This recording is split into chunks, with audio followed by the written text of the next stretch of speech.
Welcome back, everybody, to another episode of the Attract and Stand Out podcast. I am your host, Darlene Hawley, and I am sitting here with one of my best new friends who I've had the chance to connect with a lot over the past, I'd say like 3 to 4 months. Jill Shroyer, welcome to the show. I'm so excited to have you on here. Thank you so much for the invitation. Yeah, it's so great to have you here. I work with a lot of entrepreneurs who are growing their businesses and scaling to the next level. And having somebody that knows HR and people and how to create amazing relationships is so important when we're growing our businesses. And I know that you do a lot of this. Can you tell us a little bit about who you are and how you work with your clients? Absolutely. So thanks so much again, Jill Shroyer, and my company is Expedition HR. And I always say the company was born because I want to protect small businesses from all the HR nightmares that could happen.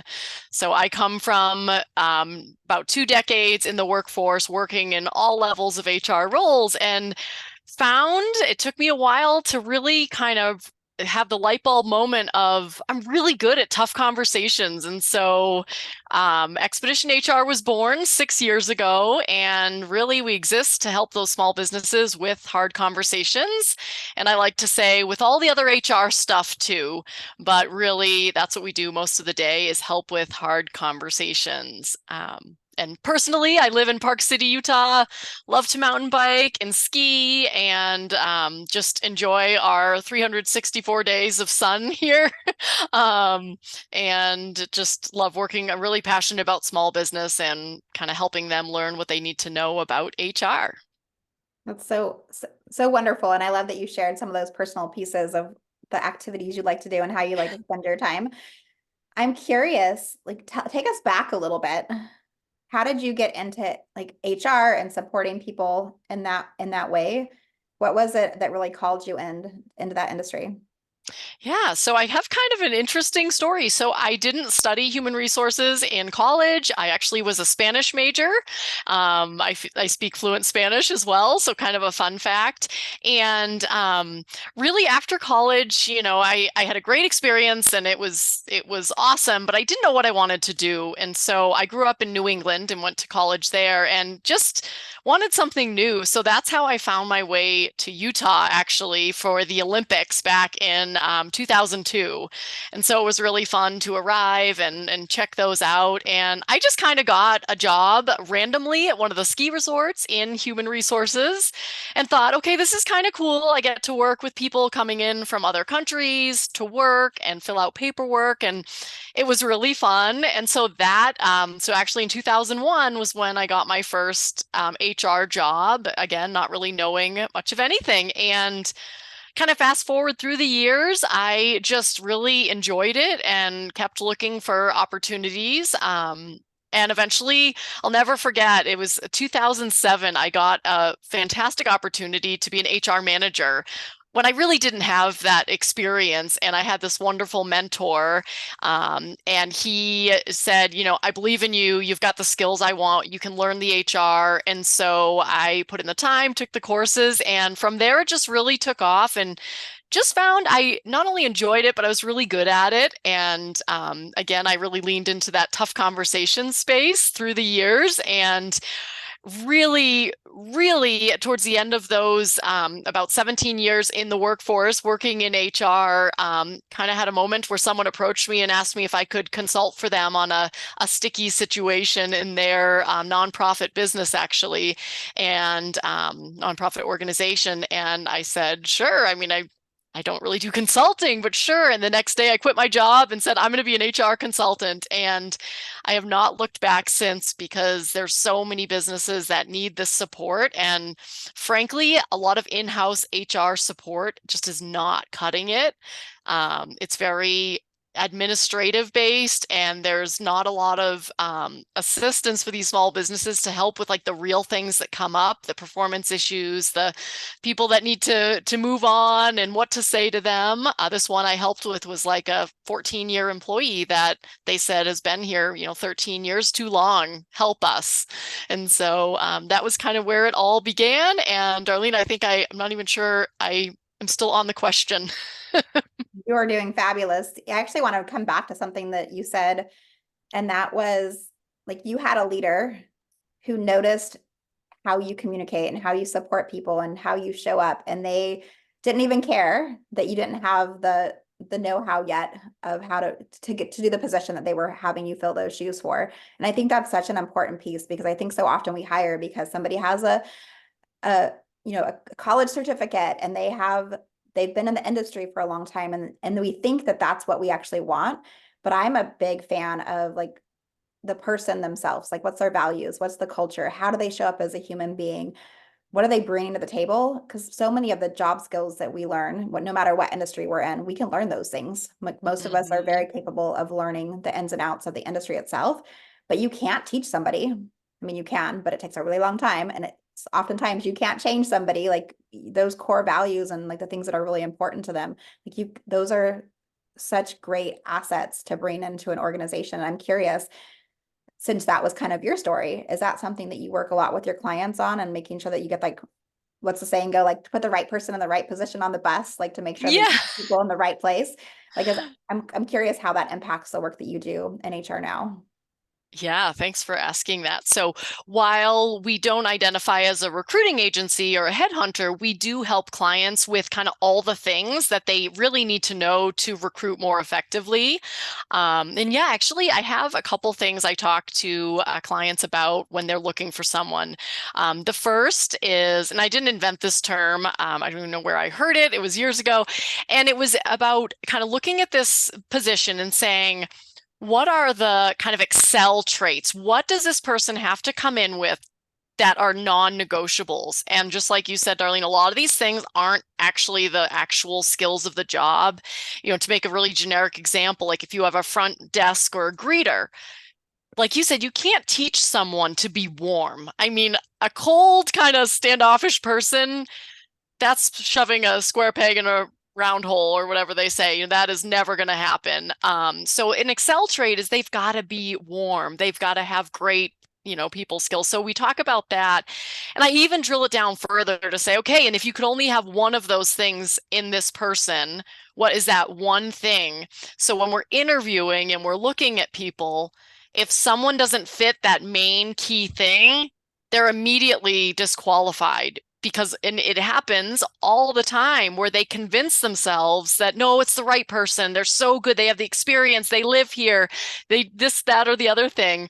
And they've forgotten about that one, Excel trait or the two non-negotiables that this person needs because they're so good in all these other things and they hire them. And I always say it's the wrong person, right seat. Like they can do the job, but it's not the right person. And Darlene, I love that you mentioned values because that's where I always say we start with candidates. Like I ask companies, what are your values? Because for me to effectively work with you, I need to know what you stand for. And please talk about this with candidates and find that out first. I like the term the right person, right seat is a values fit and a skills fit. And a wrong person, right seat is going to leave you or you're going to have to fire them almost all the time. They're going to be just off and you just don't know why. You can't put your finger on it. And I'll tell you, it's because they're not the values fit. So yeah, that's in a lot of clients say like, I've never really looked at it that way. They're so into the skills and they forget about how does this person have to be? What do they have to stand for to be a Yeah. fit? Yeah. Values are something that I would say I've really been taking notice of, I'd say for probably the past like 7, 8, 9 years now. It's like something that I didn't realize how important it was when it came to the work that I'm doing.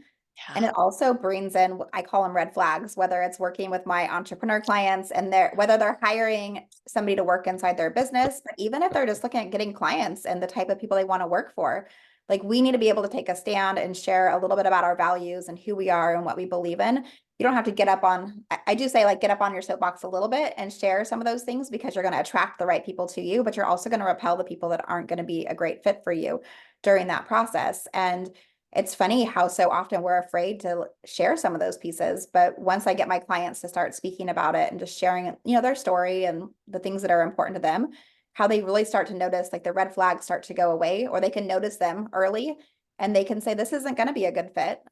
I'm going to Mm-hmm. actually refer you out to somebody else, or, you're actually not going to be the right fit for my company. I'm going to keep interviewing until I find the right person that's going to be able to come in. And I think those those red flags, the longer we're in business, the easier it is for us to notice them because we all learn. I always learn lessons the hard way.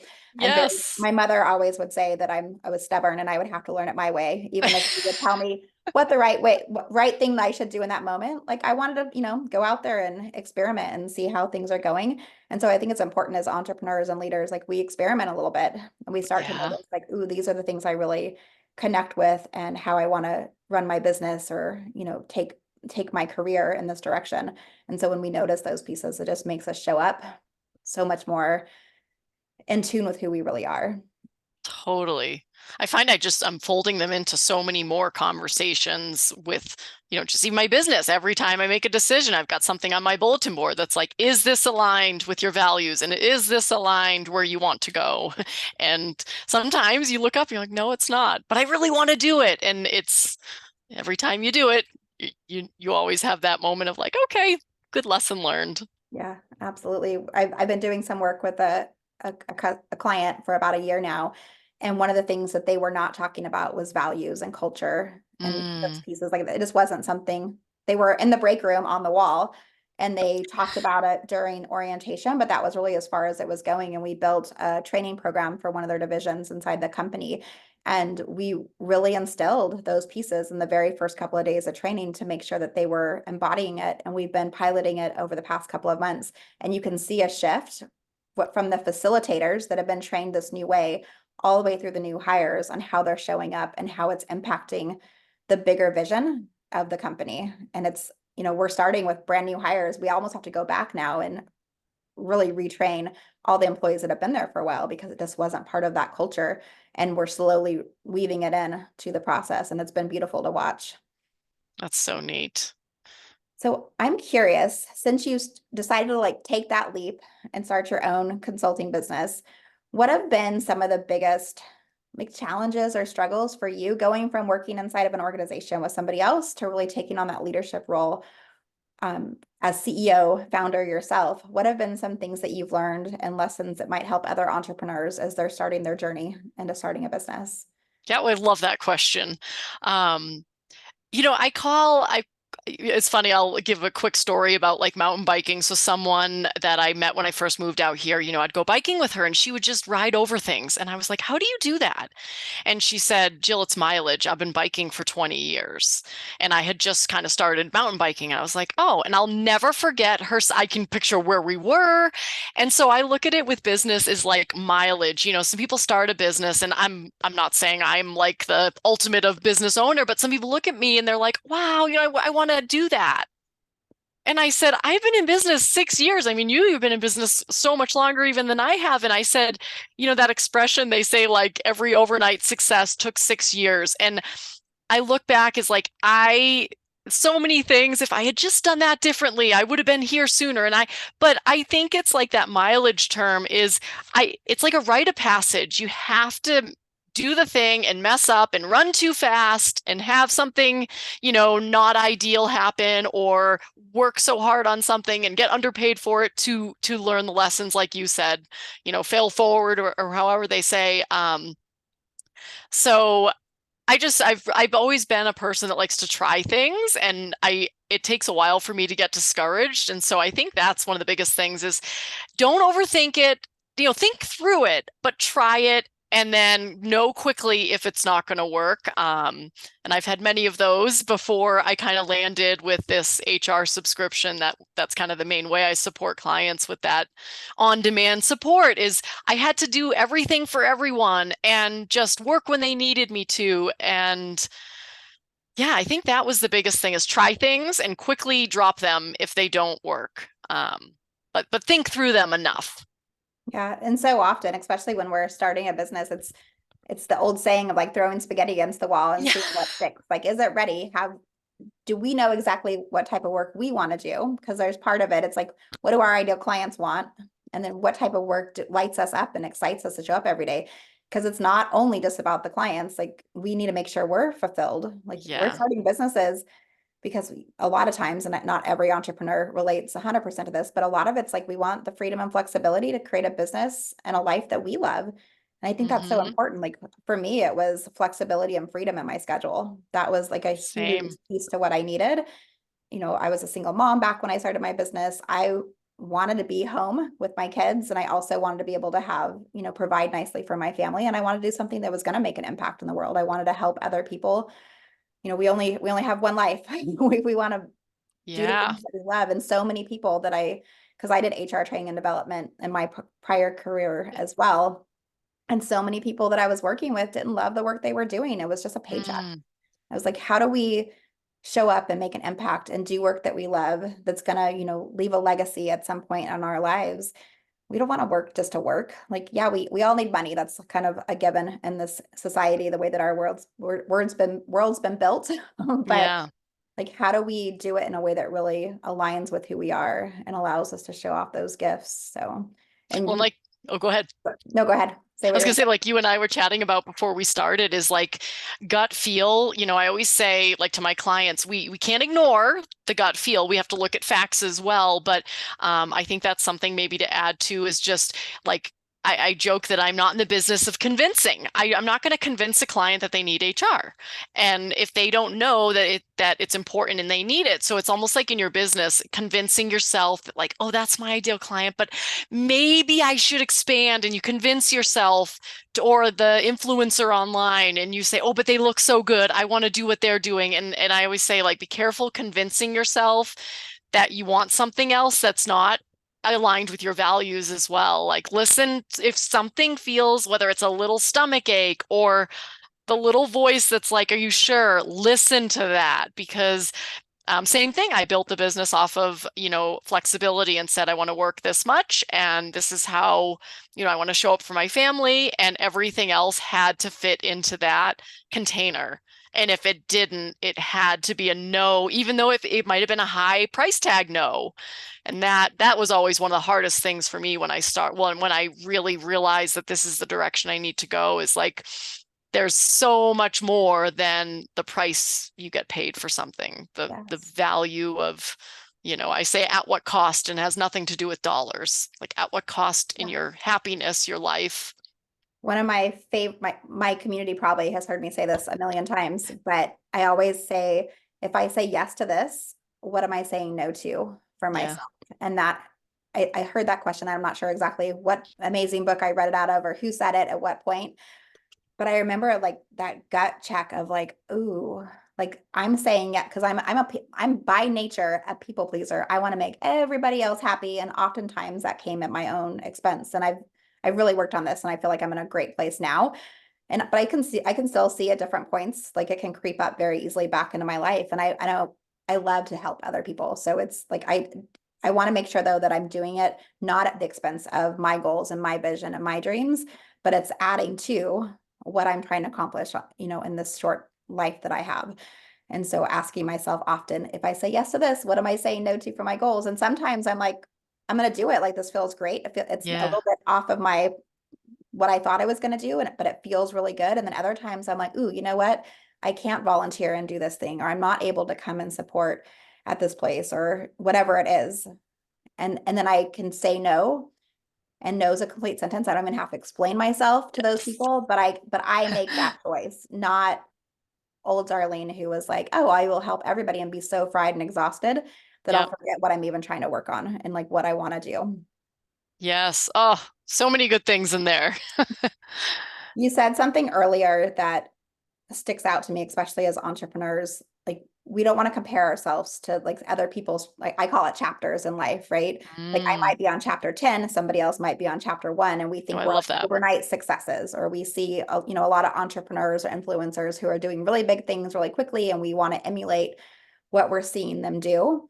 I'm curious, how have you seen that show up in your life, and how do you kind of maneuver if you see somebody? I call it like the shiny object syndrome. Like we see somebody else out there, maybe it's marketing or they're another HR, not competition, because there's no such thing as competition, but somebody else who's doing similar work to you is doing something. How do you really keep yourself in alignment with your goals without wanting to like get distracted by all the shiny things that you see other people out there doing?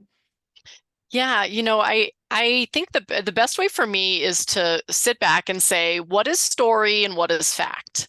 What they're sharing might not all be true, and I usually bring it back. I like to say, like, will stress me out to like think about or try and like project onto like what their successes have been, or what instead it's easier to look and say, well, let me think about the facts for what's going on with me. These are the successes I had. This is what's going on now that's going great. And if I look at all the facts that support I'm on the right track, that really helps me. Going back to stories, I'm really good at creating stories that aren't true. I think at some point we all are. It's like, whoa, where did, someone doesn't call you back, and it's like, oh, they didn't think that I knew what I was talking about. And it's like, that's not it at all. The facts are that they're busy, and that happens every time. 3 days later they'll call and say, I'm so excited to start working. And so I think the stories are really dangerous. So for me, it's let's separate the facts from the stories. Yeah, absolutely. And that piece, like we can all tell ourselves really good stories, and it does not.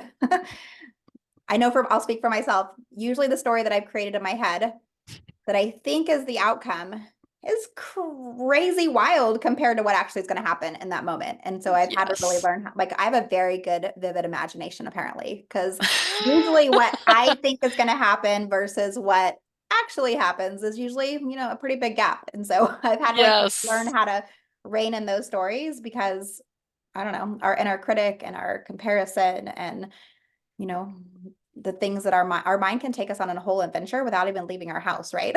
So Well, I know they always say like it's like don't, when you want to practice gratitude, and don't think like, wow, there's so many people that don't have what I have. Instead, though, I like to just think back to gratitude and say, yeah, but there's probably a lot of, if I put everything I'm doing out there, there'd be a lot of people also that admired what I do. So why am I, glorifying someone else when someone else probably looks up to you or I, by something we said or a meeting. And so it's easy for me, I know, to say, oh, everyone must look up to that person, when we forget like, what are our accomplishments? And, if people looking up to me, hopefully it's for, the right reasons. Yeah, so absolutely.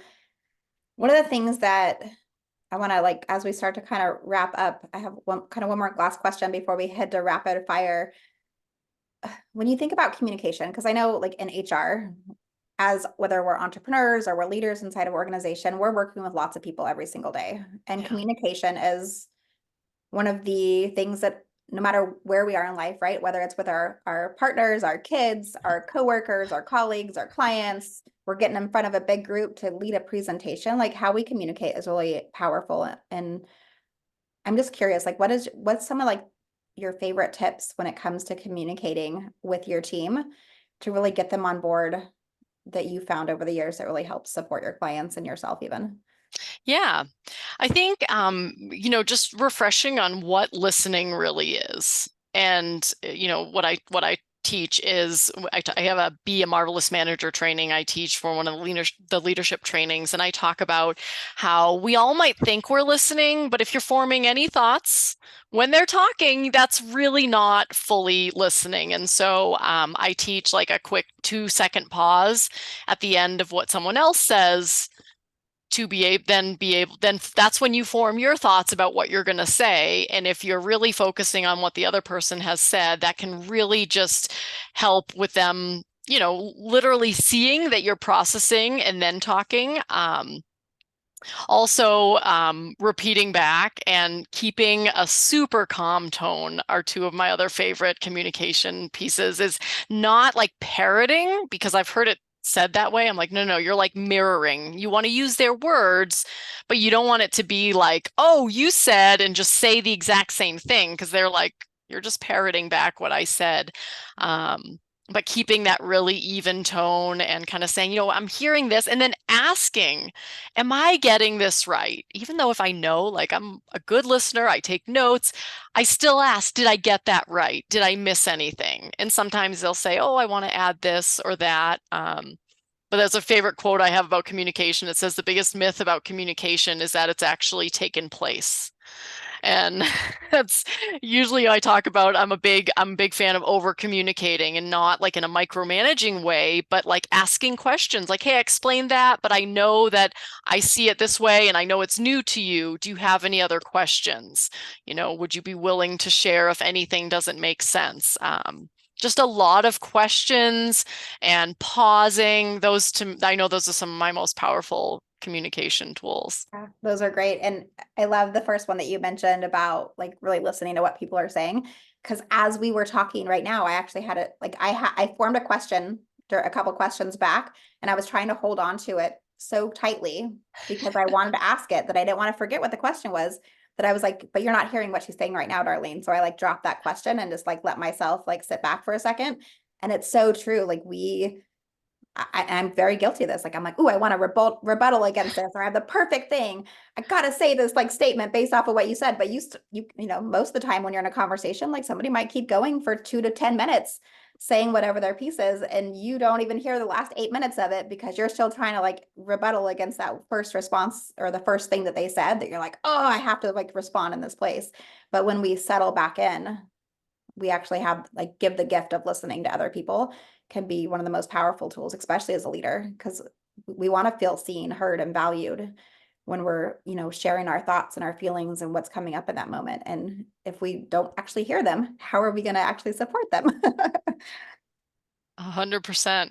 Yeah, I know everyone's probably like you're ultra like conscious of it when someone talks about active listening skills. It's like, gosh, we all probably, I know I can do better. I mean, on a daily basis, I know I can do better with, not forming that question in my head. It always feels so good. I know when I've started doing a lot more pausing when I've talked, and some people push back and say it's so uncomfortable. And I said, that's okay. It shows like confidence. When you pause, I think it just exudes confidence. Like even you're interviewing someone in your small business and they stop and say, let me think about that. And they just sit. I'm like, wow, they're really confident. Like they are comfortable in their skin. And so just the pause, I think, can be incredibly valuable. And on the flip side of that, when we pause as the person who's speaking, it actually gives a chance for the person who's listening to like actually think about what was just said, and it gives them a chance to like form their thoughts, and it actually supports them as well. I know that's one of the things that we talk a lot about when I'm speaking at a training, or if I'm speaking at, doing a keynote or a presentation. Like sometimes it's for my benefit because I forgot where I want to go next and I just need to like take a second, and that's okay. But it actually like it supports the people that are listening so much in that moment as well. Like especially I'm a quick talker. When I get up on stage, like my sensations are, moving or shaking in my body, and I start talking fast. I have to slow myself down, but I also have to remember too, like when I pause, I just gave so much to like such a gift to the people that were listening, because they can actually catch up on their thoughts and really form their own thoughts. And, oh, how do I feel about this? Or, ooh, that was a great point. Like, how do I want to use this in my life, or when I show up at work? What's that going to look like? I love that you call the pause a gift. I love that so much. Well, it's funny, when I've talked to clients before, sometimes I even say, okay, I've thrown a lot at you. I'm going to take a quick pause. Feel free to just think about what I shared. And then I just sit kind of like that. And yeah, I think I love that. It is totally a gift because not many people do it. So They many people, don't. it's just even like in a consult, like you go to get a service and someone's just like, throws so much information at you, and at the end you're like, I don't even know what to ask. Yeah. It's one of those, it's one of those gifts that we don't even know we need, right? And Yes. and when we're the person doing the pause, it might feel uncomfortable. Like I tell this to my clients all the time, like it's okay to pause and take a second to form your thoughts. And for you, sometimes, especially, I know this for a fact, when I'm on stage, it sometimes could feel like, oh my God, that was like, am I being quiet long enough? Or have I, like, for them, it feels appropriate. For sometimes for us, we're like, how long is too long? Like, should I keep pausing for a second, or do I go back into it? But knowing that, count to five. If you think it's time to come back and like start your next sentence, like count to five even then before you go back and talk. And your people will take so much away because you're actually giving them that gift of like reflection in that moment. In hard conversations, this comes up a lot where, you ask someone kind of like, hey, tell me your thoughts on this, and they share. And if you can wait to respond instead of saying, oh yeah, let me share some advice, or if you can wait, they 90% of the time they'll keep talking. And I always kind of joke that sometimes, like if you're in a conversation where you're trying to get something out of someone, if you pause, sometimes they share that thing and you don't even have to ask. You don't have to coax it out. They kind of share it and they realize that that's what they really needed to like admit or say. It's incredibly powerful.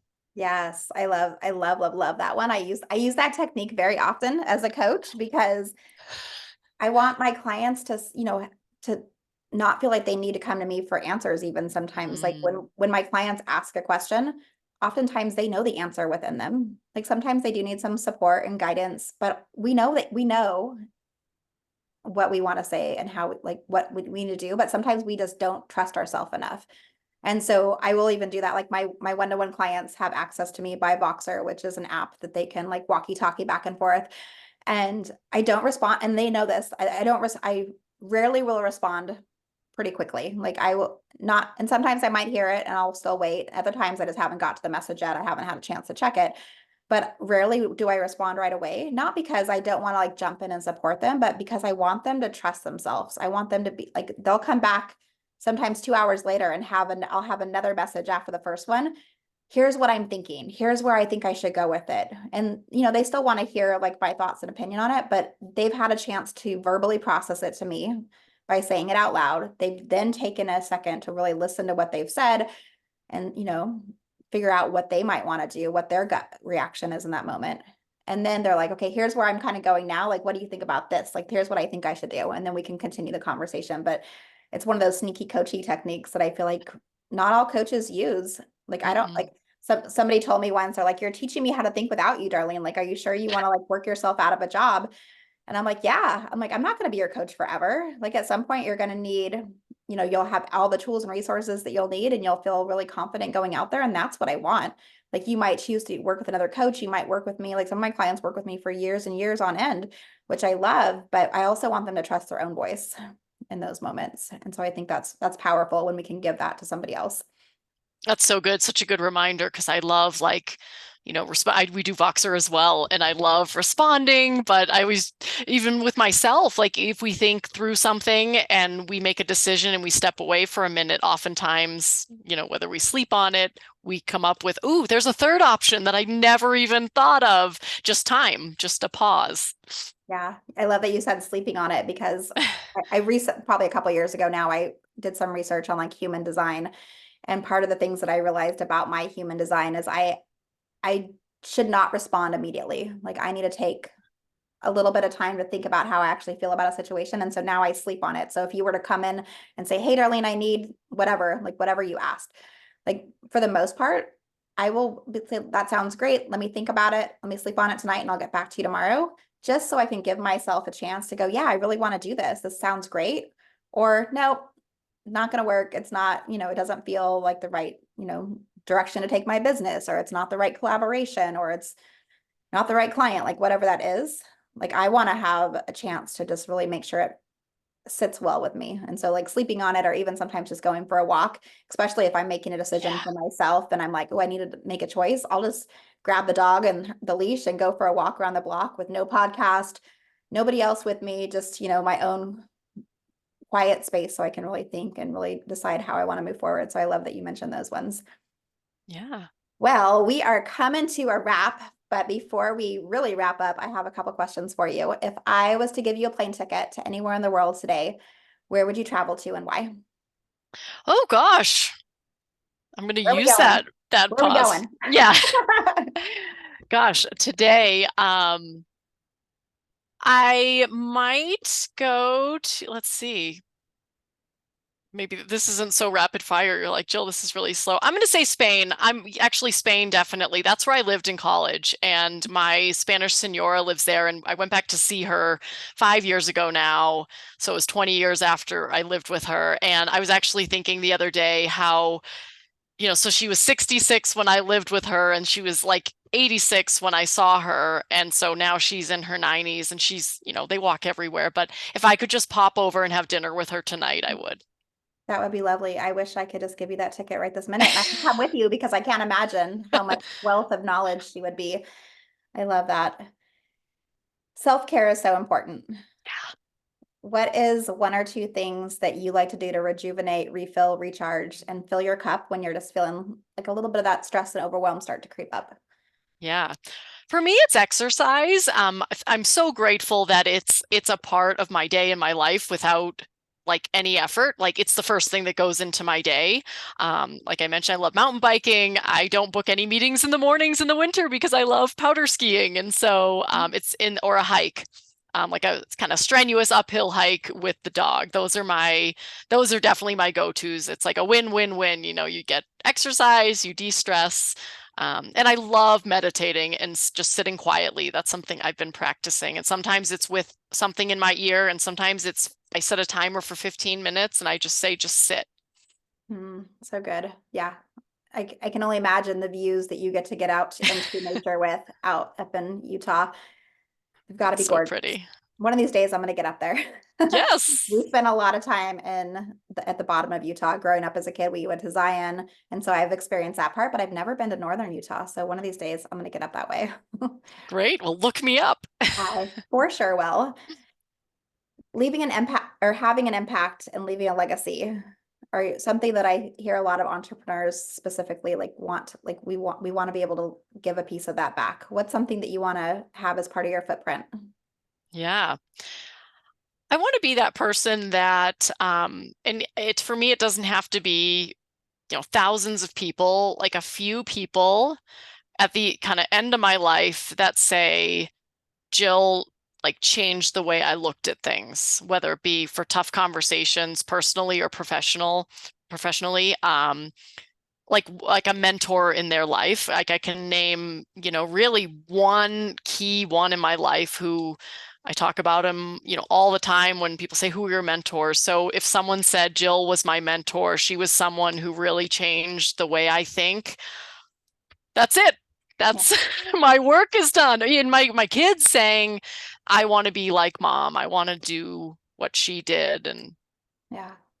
So good. Gave me goosebumps. And my last question for you, what is your top value and why is that your top value or one of your tops? It doesn't have to be the top. yeah. So I'd say my top value is making memories with my family. And under that folds in, the time freedom of my business and everything. But making memories to me is just, I mean, that at the end of your life, my uncle told me this once when I was like 18. He said, Jill, you can always make money. You can't always make memories. Like, do the stuff. And I always think of him when, I mean, obviously we need to make money in our business and kind of do what we set out to do. But at the end of the day, a good day is one where I've had quality time with those I love and have seen some beautiful scenery. That is worth billions to me. So Absolutely. Jill, thank you so much for being on the show. I've absolutely adored this conversation and wish we could keep talking, but we're going to stop here. thank you. Before, before we wrap up, I know people are going to say like, I need to connect with Jill some more. I need to hear more about her amazing business and the work that she's doing out there. Where should they go to find you? What's the best avenue? Yeah, so I hang out on LinkedIn. That's really the only place I am. I really enjoy it there. I kind of nerd out on LinkedIn. So just Jill Shroyer. Pretty easy to find me. It's Shroyer if anyone is interested in looking. And my website, expeditionhr.com. Of course, there's a way to reach out and connect there. And I'll just share, I wrote a book on tough conversations. So that's a great way to kind of, I wrote it in such a way that it speaks how I speak. And so I've had a lot of people say in their feedback that it feels like I'm talking to you, Jill. So that's a great way to connect as well. Or if someone says, oh, I just want to learn all these techniques for tough conversations, it's called Conquer Sticky Situations, and it can be found on Amazon. Awesome. And we will we'll make sure all those links are down below in the show notes or on the YouTube channel as well. Awesome. I know you Did you have a want me to free, mention the resource? Sorry. yeah. Tell us about, I know you have a free gift for everybody today. Can you tell them what that is and why they need to download it right now? Yeah, it's called 10 Ways to Prevent Sticky Situations in Small Business. And what I outline in this resource is 10 specific and actionable ways that if you have a small business, you can kind of go through this checklist to just avoid some potentially big, liabilities and risks. I like the disclaimer, I'm not a lawyer. If you do these 10 things or even one or two of them, I can guarantee things will be smoother in your business. So I hope you pick it up and get some value. Absolutely. Go download Jill's amazing free resource. I know how valuable most of these free resources that from like the guests that I have on my show, I usually go download them myself just to see, kind of check it out. And I'm always like so blown away by like the generosity of the gift and what so much value can come from something that, technically we're just giving you our email address for. So get out there, connect with Jill, go stalk her down. Stalk, I don't know if we don't want to stalk Jill, but go hunt her down Go and go for say it. hi. Share one of the takeaways from something she shared, or maybe even that I shared on the episode today. I'm sure there was so many little golden nuggets I know I took from it.